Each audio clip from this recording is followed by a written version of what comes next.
Hello, great day, great day. Andito tayo ngayon sa Jollibee. Ay, sa Bulak Macdo.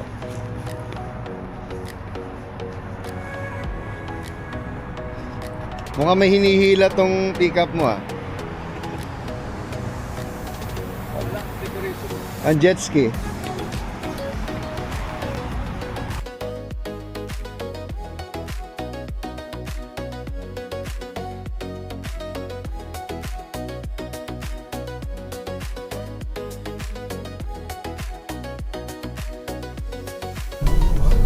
Wow, Olive Garden. I love Olive Garden. Favorite ko yan. Sa ano, Carson, punta ako. Carson City. Yeah. Dr. Jose Rizal, the first Filipino channel in search of Dr. Jose Rizal, mga kaibigan. Dito tayo ngayon sa Cherry Hills, sa New Jersey. And we will have of course, mamaya makikita nyo na ang rebulto ni Dr. Jose Rizal. So, dito napakahigpit ng pagtawid, no? Hindi ka basta-basta pwede tumawid. Holy ka. Oh, alam mo? They have this. Sa Pilipinas yan, tawid na lang ng tawid ng mga tao. So, we're good. Ayan, tumatawid na kami. At nakikita nyo ba? Nakikita ko. Ayan na, bibigay pugay na po tayo sa ating pambansang bayani na sa Dr. Jose Rizal. At maraming salamat sa ating Brother Jun, Pastor Jun. At ayun na po, si Dr. Jose Rizal. Kitang-kita na natin dito. Napakaganda ng kanyang rebulto dito. So far, ito na pinakamagandang rebulto na nakita ko. At napakagaling po ng mga nagtayo nito, mga taga New Jersey. Ayan. Hello po. Dr. Jose Rizal. Ito po kanyang galing pa ng National Historical Commission. So, grabe. Siya lang ang nabibigyan ng ganitong pagkilala sa buong mundo. At may Philippine flag po tayo. Ayan, nakita.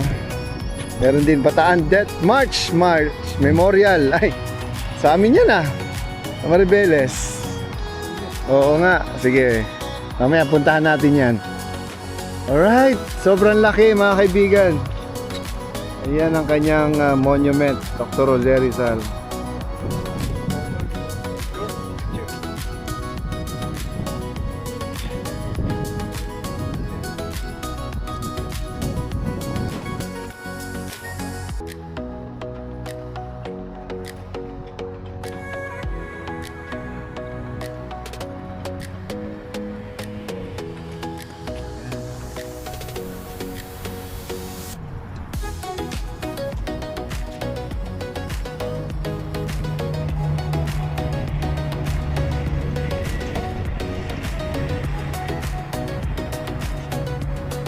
Mabilis na kwentuhan na tayo.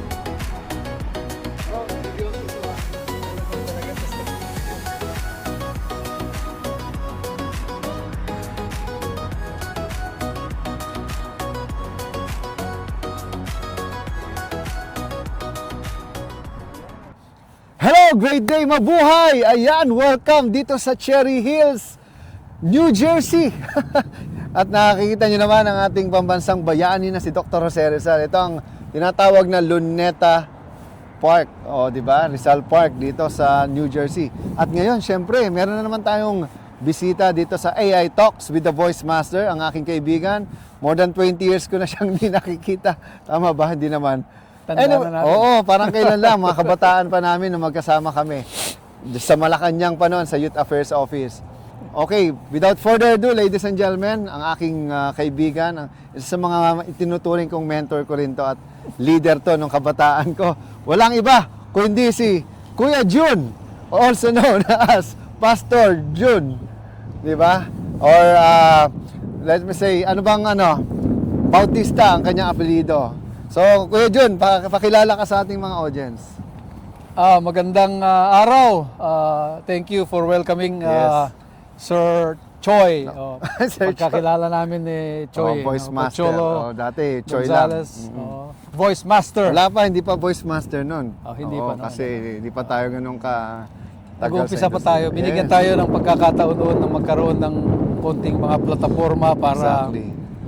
ipakita kung paano mamuhay ang isang kabataan Yes. na hindi lang pinagtatanggol ang bansa, kung hindi nagiging ehemplo rin sa ilang mga kabataan kung paano dapat maging isang citizen, ano? Yes. Ano yan? Kumbaga, isang mahusay na mamamayan, no?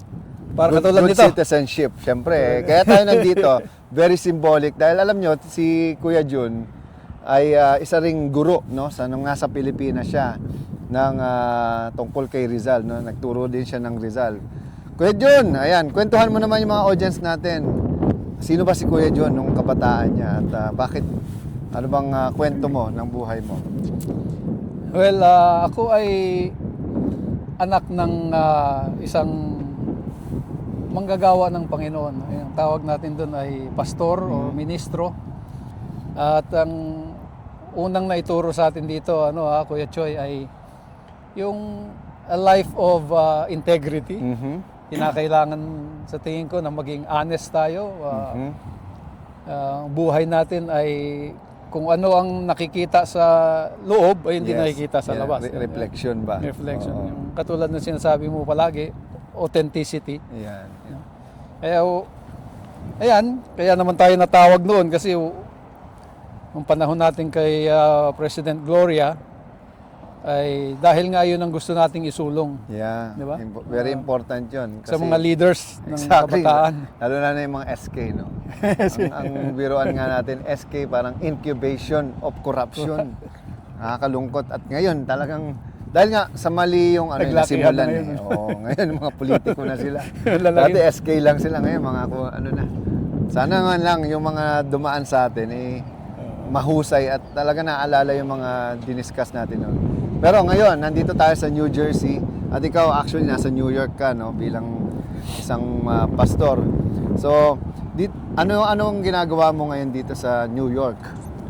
Well, katulad ng sinabi ko, sinundan ko lang yung yapak ng aking ama, naging pastor din ako.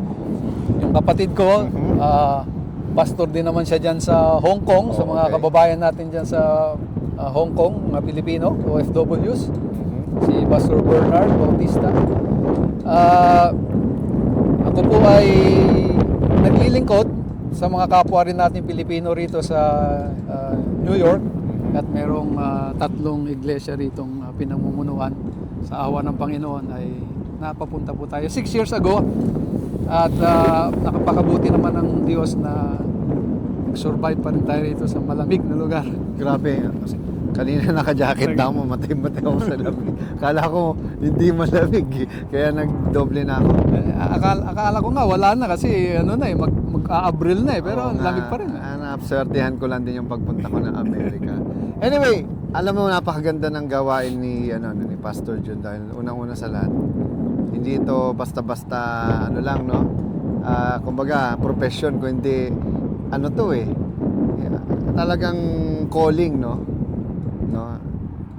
Sobrang hindi madali ang buhay ng isang pastor pero kailangan ng bawat mamamayang Pilipino at ng buong mundo yan na kumbaga spiritual guidance, no? So ngayon, pag-uusapan naman natin yung artificial intelligence since ang title ng programa ko ay AI Talks. At ang kagandahan, si Pastor Jun galing sa isang seminar at isang event nila. Saan nga ba yan? Sa Orlando, Florida. Kararating ko lang kahapon. Nag-drive kami 20 hours. Sakit sa puwet. Yun lang. At least, ngayon magkasama kami. Talagang Hinabol ko talaga kasi nandito ang aking kaibigan. Mahirap mapahiya sa aking... Siyempre ngayon, iba na ang mga ng tao. Kasi nagsimula tayo radyo TV lang, no? Bago ang radyo TV, actual yan. Sa mga simbahan, sa mga teatro. Di ba? Ngayon naman, nagkaroon ng internet. At siyempre, ito ang pinaka-latest, artificial intelligence. Wow. Na nababalita na kahit sa simbahang Katoliko ay gumagamit na raw ng AI yung mga pare at ibang mga So, Ano ba yung napag-usapan natin doon sa sa conference na yon? Ang unang-una ay mapapalitan ba or mai-improve ba ang kalidad ng mga sabi natin people o persons of the cloth.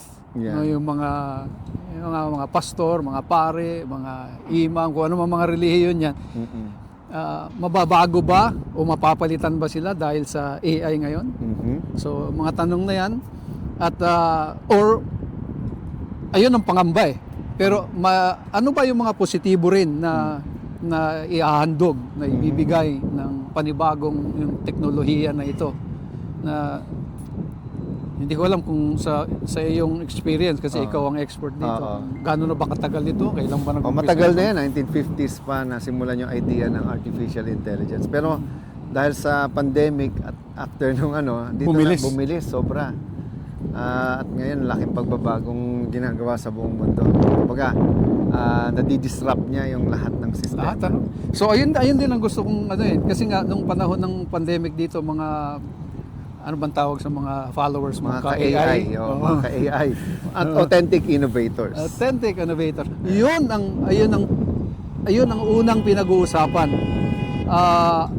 Ang innovation ba na ito sa mga katulad naming people of the cloth ay mapapalitan dahil meron ng advanced technology na ganito? Tama. Kung ikaw ba ay dumadalaw sa iyong mga parishioners, sa iyong mga miyembro ng simbahan, iglesia, ay pwede bang gawin na lang yun ng AI? Ayun. O digital na lang ba ang mga bisita mo? Ayan. Or iba rin talaga yung personal na Tama. makakausap mo, makakasama mo? Totoo yan. Yun ang mga katanungan dito. Or may improve din ba ito yung mga sermon, mga pagsasalita, yung mga advices? Paano ba makakatulong ang AI para sa ganito? Yun ang mga tanong ngayon. So ngayon, anong kasagutan dun sa mga tanong na yan, Kuya Jun? Unang-una sir ay yung personal touch ay Ayan. sa tingin ko Hindi mawawala. mahirap palitan pa, di ba? Or baka hindi. At hindi talaga mangyayari. Kasi kung robotics naman pag-uusapan mo, di ba may sinatawag na tayong hindi lang generative AI, mayroon pang agentic AI na agentic na mag-isa na lang siya nagdidesisyon. Mag-isa na lang nagdidesisyon eh. So wala nang ng tao, wala nang control. Tapos ikakabit mo pa yan sa robotics. Ang tao ba ay mapapalitan ng robot kapag ka may counseling ka, spiritual. Pwede ba yun? Pwede siya magaling siya magbigay siya ng mga Bible na text, verses, mga spiritual na mga pangungusap. Pag lumapit ba siya sa tao, ay ano bang feeling ng tao? Diba? Kumbaga, ang ko dyan, kung may high-tech man, dapat may high-touch din. Yung matindi. High-touch. Kumbaga, yun nga mas importante. Like kami sa voice acting, hindi mawawala ang human emotions dahil wala namang emosyon ng yung AI. Kumbaga kahit ako mismo, boses ko ginagamit, hindi pa rin ako pabor na pagdating sa mga acting, mag-a-act yung AI. Pero voice over, tapos na yung niya. Kasi monotonous yan eh. Wala namang emosyon yung, diba na, Creative Voices Productions specializes in custom audio for animation. Wala namang emosyon. Kaysa yung, Hoy! Alam niyo ba ang Creative Voices? Ay, mga ganun, di ba? May acting yan. Hindi kaya ng ng AI yan. Pero meron bang panahon na at least mapapalapit siya yan sa yung abilidad mo Actually, ngayon? may nangyayari na, lalo na sa mga video. Pero, again, iba pa rin ang human touch. Kasi ako binabalance ko, lalo na sa programang to. Ang napapalitan, yung masasamang ugali ng mga tao na nagiging na siya eh. Kumbaga, AI just exposes who you are. So it's, parang again, AI is a tool. So kung ikaw, ano yung intention motive mo, mas nadadagdagan lang. Kung masama intention mo, gagamitin mo yan sa masama. So para din pa lang yung nag-umpisa yung computer, yung GIGO, garbage in, garbage out. At ako naniniwala. So yung tawag nilang prompt.